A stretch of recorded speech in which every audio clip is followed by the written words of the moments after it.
داداش راستی که کلاغ میگن پرنده شونیه، چه تتوش کردی؟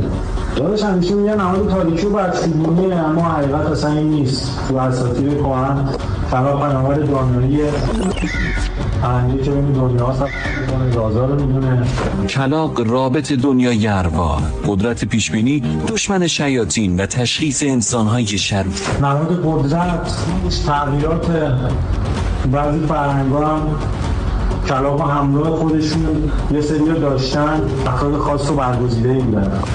کلاغ چیزایی رو می‌بینه که خیلی ها نمی‌بینن. کلاغ‌ها به خاطر قدرت دیدن موجودات ماورایی، صدای مداوم اونها در کنار ما هشداری برای حضور موجودات غیر طبیعی اطراف ما. مهمتر از همه نماد تغییراته.